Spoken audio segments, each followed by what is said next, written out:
Ramesh ചെന്നിത്തലയുമായി K C. Venugopal ഇന്ന് കൂടിക്കാഴ്ച നടത്തിയേക്കും. മന്ത്രിസഭയിൽ ഉണ്ടാകണമെന്ന് ചെന്നിത്തലയോട് ആവശ്യപ്പെടും. വകുപ്പുകൾ സംബന്ധിച്ച തീരുമാനം പിന്നീട് പ്രഖ്യാപിക്കും.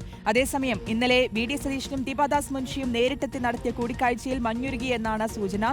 റോഷി ബാലുവിന്റെ വിശദാംശങ്ങൾ നൽകാൻ. Good morning Roshi. പറഞ്ഞത് തന്നെയാണ് ഇന്നലെ ആ കൂടിക്കാഴ്ച. വി.ഡി. സതീശൻ ചെന്നിത്തലയെ കാണാനെത്തി, ദീപാദാസ് മുൻഷി കാണാനെത്തി. അതിനുശേഷം ഉള്ള ഒരു പ്രതികരണത്തിൽ തന്നെയാണെങ്കിൽ തന്നെ ഒരു ചെറിയ രീതിയിലെങ്കിലും ഒരു മഞ്ഞുരുക്കം ഉണ്ടായിട്ടുണ്ടോ എന്നുള്ളത് തന്നെയാണ്. പക്ഷെ അപ്പോഴും മൗനം പാലിക്കുന്നുണ്ട് ചെന്നിത്തല. മനസ്സ് തുറന്നിട്ടില്ല. ആ അനുനയ ശ്രമം എത്രത്തോളം ഫലപ്രാപ്തിയിൽ എത്തിയിട്ടുണ്ടെന്നാണ് മനസ്സിലാക്കുന്നത്. രമേശ് ചെന്നിത്തല അനുനയത്തിന് വഴങ്ങുമോ എന്നൊരു പ്രധാനപ്പെട്ട ചോദ്യം ഹൈക്കമാൻഡിന് മുന്നിലുണ്ട്. ഇക്കാര്യത്തിൽ ഒരു അന്തിമ തീരുമാനം ഉണ്ടാകേണ്ടത് ഹൈക്കമാൻഡും രമേശ് ചെന്നിത്തലയും തമ്മിൽ ഇനി നടക്കുന്ന ചർച്ചകളിലാണ്. ഏതായാലും ഇനിയുള്ള ചർച്ചകൾ വളരെ പ്രധാനപ്പെട്ടതാണ്. രാവിലെ തന്നെ രമേശ് ചെന്നിത്തലയെ ഒരുപക്ഷെ കെ.സി. വേണുഗോപാൽ വസതിയിൽ സന്ദർശിക്കാൻ സാധ്യതയുണ്ട്. ടെലിഫോണിൽ ഇന്നലെ തന്നെ പലതവണ കെ.സി. വേണുഗോപാൽ ആശയവിനിമയം നടത്തിയതാണ്.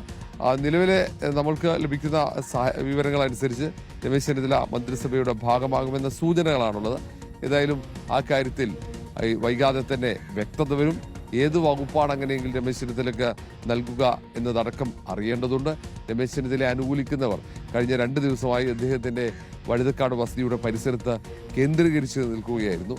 ആകാംക്ഷയോടെയാണ് കോൺഗ്രസ് രാഷ്ട്രീയവും രമേശ് ചെന്നിത്തല മന്ത്രിസഭയിലേക്ക് വരുമോ എന്ന ചോദ്യത്തിന്റെ ഉത്തരം തേടി കാത്തിരുന്നത്. കാരണം ഇന്നലെ മാരത്തോൺ ചർച്ചകളായിരുന്നു. അത് ഭൂരിഭാഗവും രമേശ് ചെന്നിത്തലയെ മന്ത്രിസഭയിൽ ഉൾപ്പെടുത്തുന്ന കാര്യത്തിലാണ്.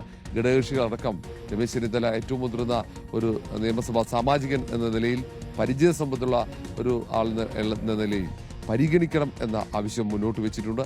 ഏതായാലും അതിന് വഴങ്ങുമോ രമേശ് ചെന്നിത്തല എന്നത് പ്രധാനമാണ്.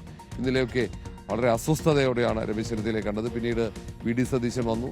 പിന്നീട് ദീപാദാസ് മുൻഷി കൂടി വന്നതിന് ശേഷമാണ് ആ ഒരു മഞ്ഞുരുക്കത്തിന്റെ സാധ്യത കണ്ടത്. ഏതായാലും തീരുമാനം ഇന്ന് ഉച്ചയോടെ തന്നെ ഉണ്ടാകും. ഔദ്യോഗികമായി രമേശ് ചെന്നിത്തലയ്ക്ക് ഏത് വകുപ്പ് നൽകാൻ അവർ തീരുമാനിക്കും, UDF നേതൃത്വം തീരുമാനിക്കും, കോൺഗ്രസ് നേതൃത്വം തീരുമാനിക്കുമെന്നതിന് വ്യക്തത ഉച്ചയോടെ ഉണ്ടാകും. കാരണം രാവിലെ മുതൽ തന്നെ മന്ത്രിസഭാ രൂപീകരണ ചർച്ചകളിലേക്ക് കോൺഗ്രസ് നേതൃത്വം കടക്കുന്നുണ്ട്. ഇന്നും ദീപാദാസ് മുൻഷിയുടെ നേതൃത്വത്തിലാണ് ചർച്ചകൾ നടക്കുക.